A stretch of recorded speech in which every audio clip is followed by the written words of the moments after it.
거짓말 좀 그만하시죠. 제가 지어냈다고 생각하시는 겁니까? 뭐 다른 것도 안 물었습니다. 새빨간 거짓말입니다.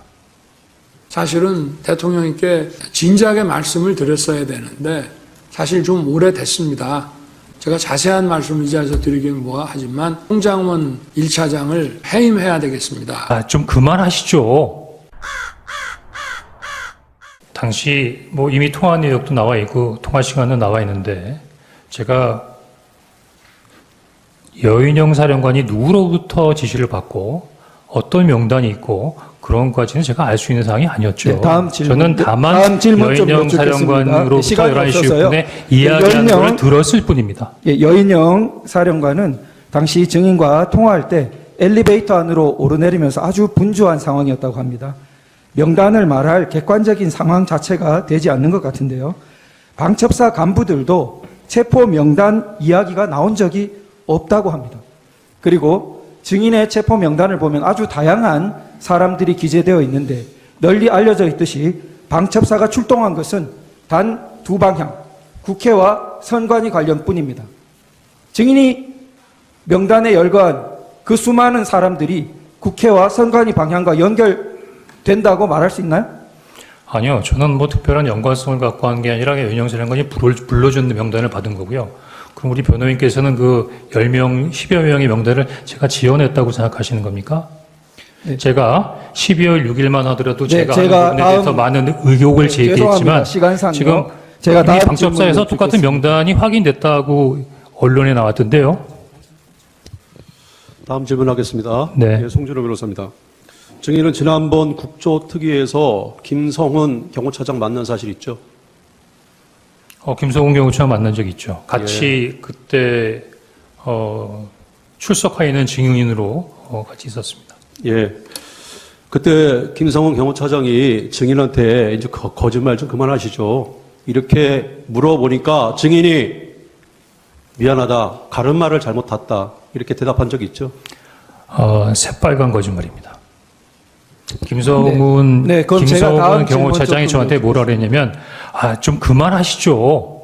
그렇게 얘기했습니다. 예, 그 증인의 명단 속에 이제 김어준 씨가 있는데요. 그 피청구인 대통령은 선관위만 이야기했고 여론조사 꽃 경우에는 알고 난 다음에 중단시킨 것이 있습니다. 그런데 그 여론조사 꽃 경우에는 그 출동한 인원 자체가 선관위와 관련되어서 선관위, 과천, 그리고 관악, 그 다음에 연수원, 세 곳과 여론조사 꽃 이렇게 여인영 사령관이 말하고 있는데 그렇게 묶였기 때문에 IT 요원들이 간 것입니다. 그렇다면 그 증인의 이런 명단과는 관련이 없어 보이는데 어떤가요?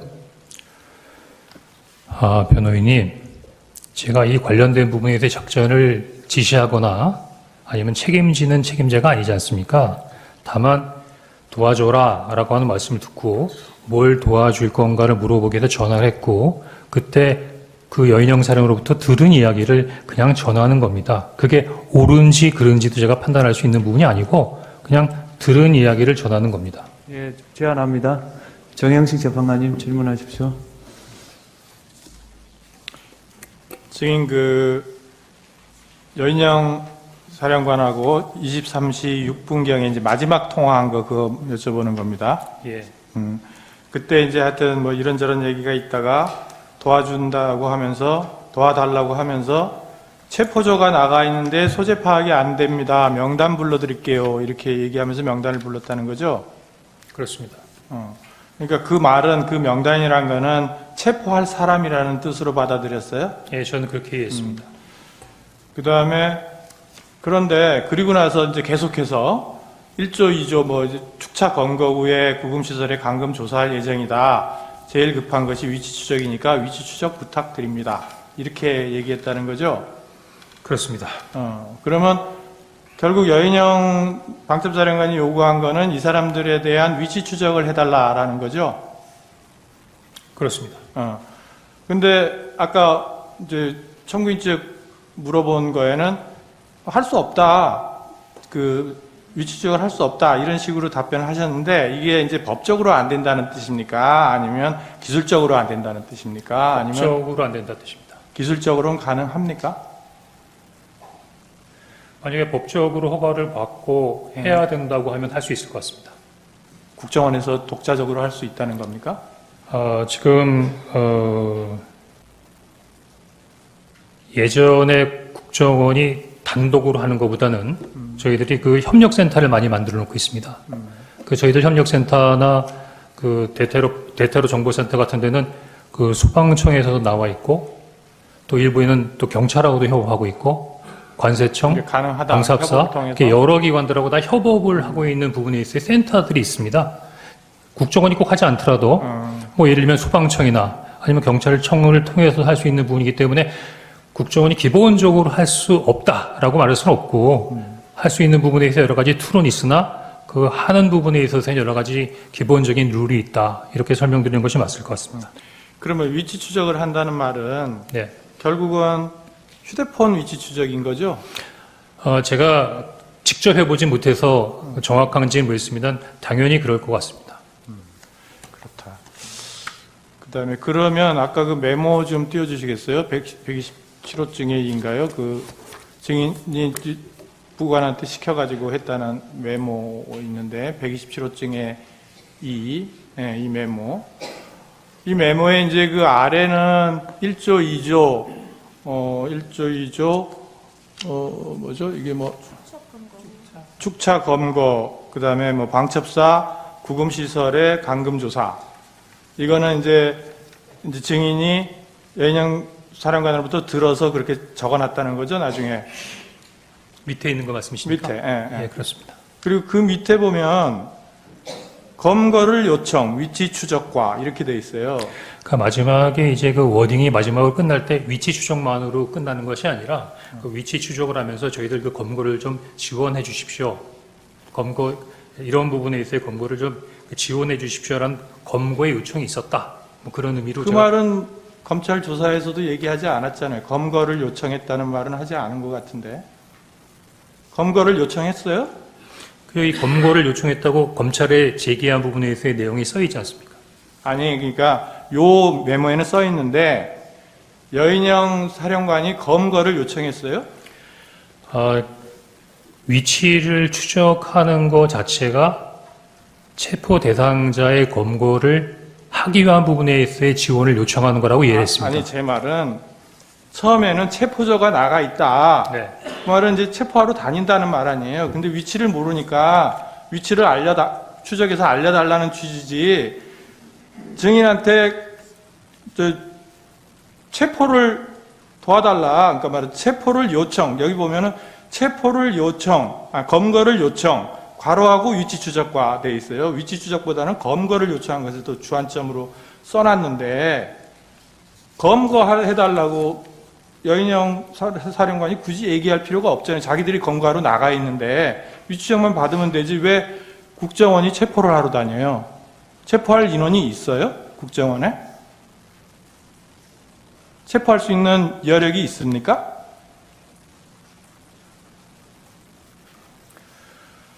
국정원이 수사권이 없기 때문에 그 체포를 할 수 있는 권한이 없죠. 근데 검거를 요청이라는 게 무슨 말이에요? 검거 지원을 요청했으니까 저희들이 직접 예를 들면 저희가 그 범죄 수사권 없더라도 쉽게 말하면 국제 범죄를 할 수 있는 부분이 뭐냐면 저희들이 검거를 지원하고 실적인 부분의 체포는 경찰을 통해서 체포하는 부분이기 때문에 항상 공조 검거를 할 수 있는 능력은 있습니다. 그러면 거기다가 위치 추적, 검거 말하자면 이제 뭐라 그러지? 지원 요청. 지원. 예. 이런 식으로 적어 놓는 게 맞지 않아요? 예, 근데 그 총리께서도 충격적인 사건이라고 말씀하신 것처럼 저도 깊은 생각을 하면서 적은 것이 아니라 생각되는 대로 그냥 갈겨 쓴 부분이기 때문에 약간 다소 합리적이지 않게 적어놨던 부분 인정하겠습니다. 그러니까 이 말이, 그러니까 증인이 이제 어차피 이 메모는 이제 수기로 메모를 하다가 버려버리고 이제 하여튼 옮겨 쓰라 그러고 밑에는 이제 옮겨 쓴 게 아니고 기억나는 대로 쓴 거잖아요. 그렇습니다. 밑에는. 그러면 이게 증인이 뭐 1조, 2조 뭐 축초해서 검거해서 방첩사 뭐 감금시설의 감금조사. 그러니까 그게 조금 이해가 안 되는 게 여인영 사령관이 방첩사령관이 증인에게 무슨 이제 처음에는 뭐 비협조적으로 별로 얘기를 안 하려고 그러다가 대통령 전화를 받아서 도와주라 그랬다고 하니까 이런 얘기를 했다는 거잖아요. 그렇습니다. 그러면 그래 그러면은 이런 명단이 있으니까 이런 명단에 대한 위치 추적을 좀 도와주시오. 이렇게만 하면 되지. 굳이 1조, 2조 뭐 이렇게 가가지고 뭐 검거를 해서 축차 검거 후에 방첩사 구금시설에 감금해서 조사할 거라는 얘기라든지 이런 얘기를 굳이 왜 할까요? 글쎄, 그거는 뭐 여인영 사령관에게 물어봐야 얘기지만 제가 생각하기에는 이 내용만 얘기한 게 아니라 제일 먼저 부익께도 전화 받았어. 대통령이 너희들 도와주래 할 때 명단부터 얘기한 게 아니었거든요. 저희들이 경찰과 협조해서 국채를 봉쇄하고 있습니다. 라는 말부터 시작했으니까 아마 방첩사가 진행하는 부분에 있어서 현재 진행 사항을 저한테 약식이지만 간단하게 브리핑 해준 거라고 생각합니다. 그러면 그런 내용이 검찰에서 진술할 때도 요약이겠지만 물론 하여튼 체포조 나가 있는데 명단 불러드릴게요 라는 부분이 먼저였고 그 다음에 명단 불러주고 난 다음에 그 다음에 계속해서 1조 2조 뭐 축조 뭐 체포 뭐 이렇게 얘기하고 축차 검거 후에 구금시설을 감금할 예정이다. 이거를 나중에 얘기했잖아요. 상황 설명을 먼저 한 게 아니라 이거는 그 명단을 주면서 위치 추적을 해달라라고 하면서 그걸 구체적으로 더 나아가서 얘기한 건데 그 상황 설명이 우리가 지금 이런 여러 명을 체포를 해가지고 검거한 다음에 감금 조사할 거다. 그런 얘기를 하려면 미리 얘기해야 될 거 아니에요. 상황 설명을 한다면. 근데 굳이 그런 상황 설명을 국정원 1차장한테 방첩사에서 아무리 그쪽에서 대통령 전화 받고서 도와달라고 해서 전화했습니다라는 그 말 한마디에 그렇게 구체적으로 얘기할 수 있을까라는 게 조금 의문이 들어서 하는 얘기예요. 예, 저도 약간 의문이 드는 부분이 있는데 여인영 사령관하고 제가 아주 객관적이고 공식적인 관계가 아니고 사실은 그전에는 나름대로 어떤 활동이 있어요. 보안 때문에 저한테 말을 하진 않았지만 일단 이야기 설명하면서 어느 정도의 선배니까 믿음을 가지고 나름대로의 주변 환경 주변의 여러 가지 부분까지 설명을 한 걸로 이해가 됩니다. 근데 그거는 예. 그러면 조금 이상한 것이 처음에는 전화를 할 때 굉장히 말하자면 비협조적이거나 말을 안 하려고 그랬다고 증인이 말씀하셨잖아요. 그렇습니다. 그러니까 뭔가 이렇게 전화해서 뭐 어떻게 된 거냐고 물으니까 좀 얘기를 안 해주려고 처음에는 그랬단 말입니다. 근데 대통령한테 전화 받았다. 도와주라 그런다. 그렇게 말을 하니까 이런 얘기를 쫙 했다는 건데 아무리 그냥 생각해도 이 사람이 같은 뭐 통하는 사람이라고 해도 이게 이제 비밀이 아니구나. 이제 같이 이제 협조해서 일을 해야 되는구나라고 생각을 할 수는 있는데 그렇더라도 그거는 자기가 필요한 한도 내에서만 일단 얘기해야지 나중에 혹시 증인이 진짜 대통령한테 전화 안 받았는데 그런 얘기를 했다라고 해버리면 본인이 굉장히 문제가 될 수 있잖아요. 그런 쓸데없이 아무 데다가 막 얘기를 퍼뜨리고 당겼다.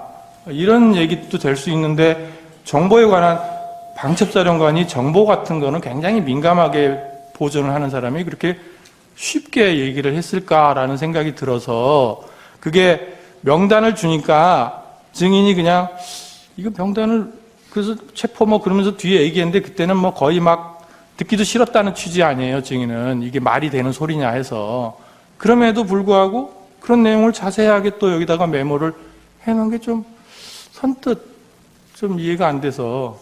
여러분들은 지금까지 이런 이슈들을 보게 되면 어떤 생각이 드셨나요? 제가 항상 여러분들께 뉴스만 평소에 잘 챙겨보셔도 돈이 된다. 돈을 벌 수 있다고 말씀을 드렸는데요. 그 이유는 제가 지난 5월 초에 여러분들께 뭐라고 말씀을 드렸죠? 지금은 정부가 주목하고 있는 K푸드에 관심을 가져야 한다.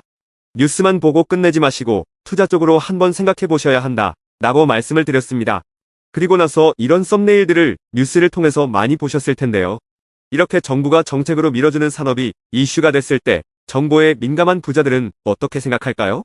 K푸드 관련주는 뭐가 있는지, 어떤 종목이 나에게 돈을 벌어다 줄 수 있는지를 생각한다고 말씀을 드렸죠? 그 이유가 뭐냐 하면 부자들이 봤을 때는 이슈가 곧 돈으로 이어지고 이런 이슈들이 돈을 벌어준다는 경험적 확신이 있기 때문에 부자들은 항상 이런 사회적 이슈들을 관심 있게 챙겨본다고 말씀을 드렸습니다.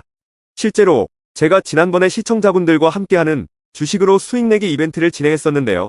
당연히 100% 무료로 진행했고, 여기 보시면 저한테 구독이라고 문자 남겨주신 모든 시청자분들께 이렇게 K푸드 관련주 중에 가장 급등할 확률이 높은 한성기업 딱 한 종목을 여러분들에게 추천을 드렸어요. 그러면서 여기 나와 있는 대로 정확하게 얼마에 사야 하는지, 그리고 어느 정도 올랐을 때 팔아야 하는지 이런 부분들까지 자세하게 알려드렸었는데 결과가 어떻게 되었죠? 오른쪽을 보시면 아시겠지만 제가 5월 2일에 문자로 이 한성기업을 소개해드리고 나서 주가가 이렇게 2배 넘게 급등이 나왔다. 그래서 당시에도 굉장히 많은 분들이 제가 드린 한성기업으로 수익을 내셨을 텐데요. 다시 한번 축하드린다고 말씀을 드리고 이번에도 마찬가지입니다. 최근에 정부가 집중적으로 밀고 있는 산업이 해외 건설 시장이고 그 중에서도 K신도시에 대한 관심도가 계속해서 높아지고 있기 때문에 관련 종목들이 부각받을 수밖에 없다. 그 중에서도 정부가 가장 핵심적으로 밀어줄 것으로 예상되는 K신도시 대장주 한 종목에 돈이 몰릴 것이다. 당연히 우리가 이쪽으로 생각해야 한다는 겁니다. 그래서 이번에도 지난번과 똑같이 저에게 신청이라고 문자 보내주시면 정부가 강력하게 추진할 것으로 예상되는 K신도시 정책주 중에 앞으로 대장주 역할을 하면서 주가가 가장 크게 급등할 한 종목을 구독자분들에게 문자로 종목명과 사고파는 시점을 모두 알려드리겠습니다. 그래서 여러분들이 주식으로 돈 버는 연습을 한번 해보시라 이렇게 말씀을 드리고 지금 이 영상을 보시는 시청자분들 중에 나도 이번 종목이 궁금하다 하시는 분들은 누구나 상관없이 그리고 어느 시간대나 상관없이 부담없이 이렇게 상단에 제 번호를 항상 남겨놓고 있습니다. 제 번호 010-4406-8870번으로 저에게 지난번처럼 신청이라고 문자 보내주시면 제가 이번에도 똑같이 무료 추천 급등주 문자를 보내드리겠습니다. 이해되시죠? 그래서 제 번호 010-4406-8870번으로 신청이라고 문자 보내주시면 여러분들이 직접 이슈를 통해서 돈 버는 연습을 해보실 수가 있는 거고 제가 돈을 받는 것도 아니고 투자를 대신해드리는 것도 아니기 때문에 부담없이 신청해주시면 되는 겁니다. 그리고 수익이 나면 저는 다른 것은 바라지 않습니다. 제 채널에 구독, 좋아요 한 번씩만 눌러주시면 감사하겠습니다.